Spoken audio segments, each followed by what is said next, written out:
All right, we're back. So you've let your dunny get firm enough that it can be stood up on its legs without collapsing.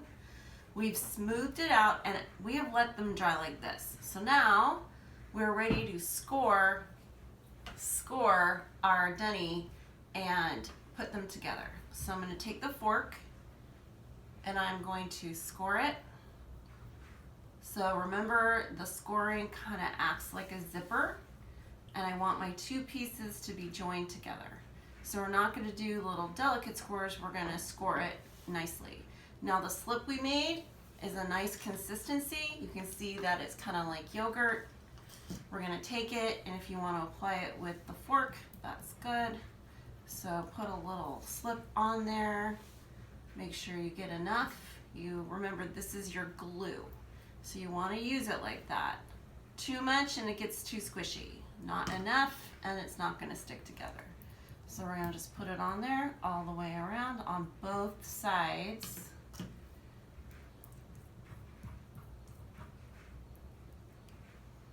Then we're going to smooth it on.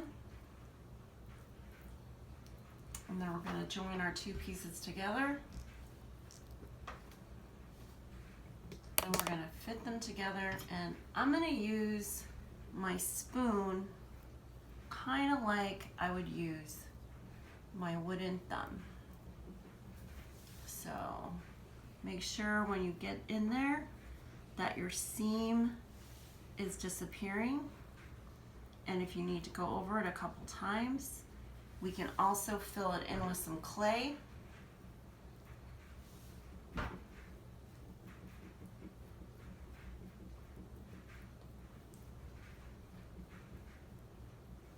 And then don't forget, we're going to put our feet together,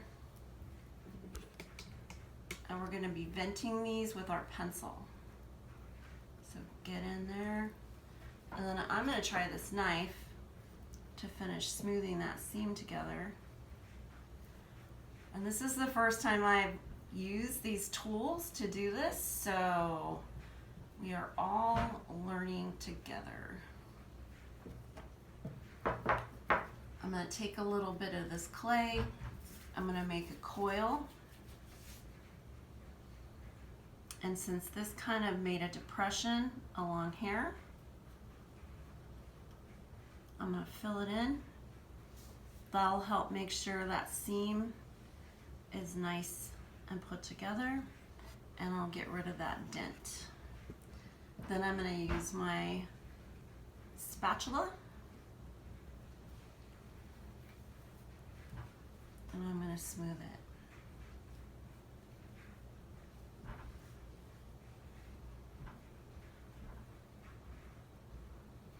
All right. Then we're going to take our paddle.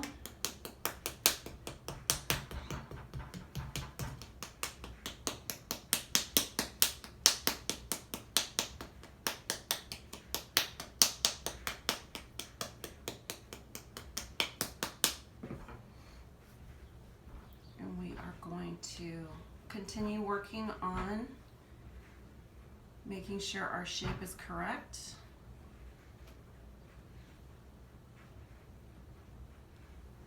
So one of the things I talked about is this bump out in the front here. So what that does is it gives you an area where you can have the mouth, and then also gives you an area, this indentation is where the eyes are going to go on most of your designs. Now, a lot of people were asking me, is that just a monkey or a bunny? And the answer is no. The traditional heads on the money or dunny are a monkey or bunny, and then also a cat, a hippo, a TV, and a spray can head. So any of those would be cool and acceptable, and you might find something that appeals to you and you can work within your design aesthetic. Remember, these still have to be appropriate and follow school rules, but they're lots of fun to make.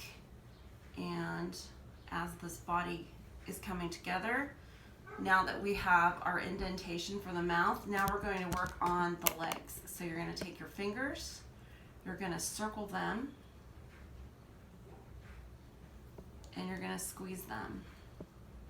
Approach this from both sides, and then you want to make sure that the bottoms are flat so that your money or dunny stands. So if we need to take a little bit of paddle, we can do that.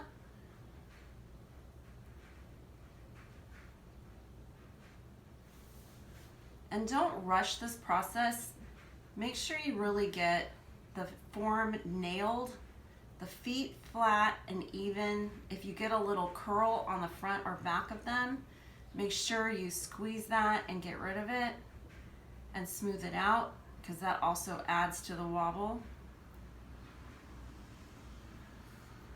And if your clay just isn't dry enough to hold that form, then let it dry. You don't want it to get too hard, because if you try to manipulate it while it's too hard, then you're going to have some cracking. But you definitely want to make sure you take your time and really form this. Then once your legs are nice and even, we're going to take our pencil and we're going to poke it through all the way into the body. What that does is that is going to be just like we did it in our monster or piggy bank. That is going to be our vent so that our body does not explode, because that is the last thing we want. Then you want to make sure that you've given him or her a very nice shapely tummy. So if you need to, push with your fingers and your hands and bring the clay forward. You can also add a little clay, but remember, you still want to observe that 1/2 inch rule. Then if you want to continue smoothing it, I borrowed one of these sponges from school, but any kind of just everyday kitchen sponge would be great, and you can just smooth it out. It will help clean up your form and make it look nice. Keep going on this. Also moistening your fingers. Oh, I said the M word. Sorry about that. Moistening your fingers and making sure they're a little damp will help you get the ridges and stuff out of your clay. So as you can see, he's starting to shape up. If your feet are wobbling, just give a little pound on the table like that. And then I want to show you how to make some arms. And then a lot of the design from here on out is up to you. So we're going to put this aside. Woo! Obviously, I need to work on my balance on this, but that's okay. Then we're going to take off 2 pieces of clay. We want to make them into balls that are approximately the same size.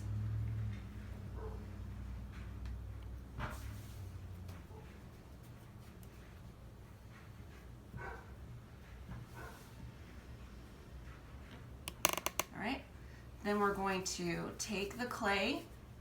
We're going to kind of twirl it in our hands a little bit. Roll it on the table, and we're going to make it into 2 teardrop shapes. So you want to round out the bottom, and what these are going to do, you want to make both of these at the same time. So make one, then make the other so that they match before you put them on.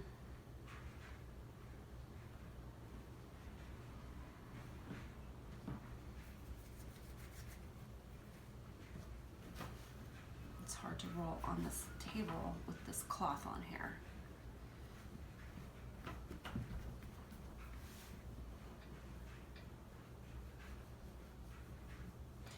Now this one's looking a lot different, so that's why we make them at the same time, so we can fix that.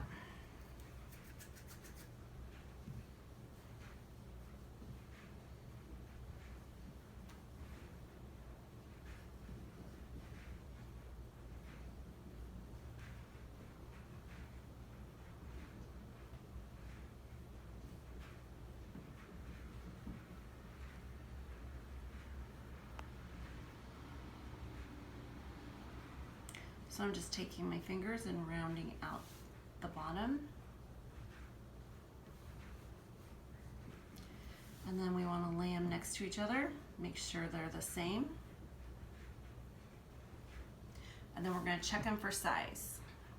Okay, so notice how they go all the way to the back and then they come down to almost the top of the tummy. Okay, this is allowing us to have some room to blend, and you can also pose them, etc. Please do not have them sticking out like this on both sides. That is just not how people stand. So you want to have them kind of laying like this, and then we're going to score and slip them on. But before you do that, you need to do one thing. You're going to take your pencil and you're going to hold it like this, and you're going to wrap the hand around the pencil. What that does is it gives it a little notch right here, and that makes it so that you can put any kind of accessory or anything. It just makes it look like it's hand. So do that with both of them.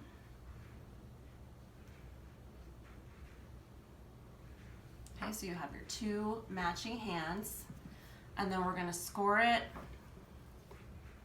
where we want it to go on both sides.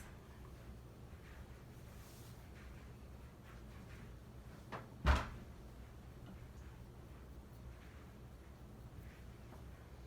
then I'm going to put a little slip on there.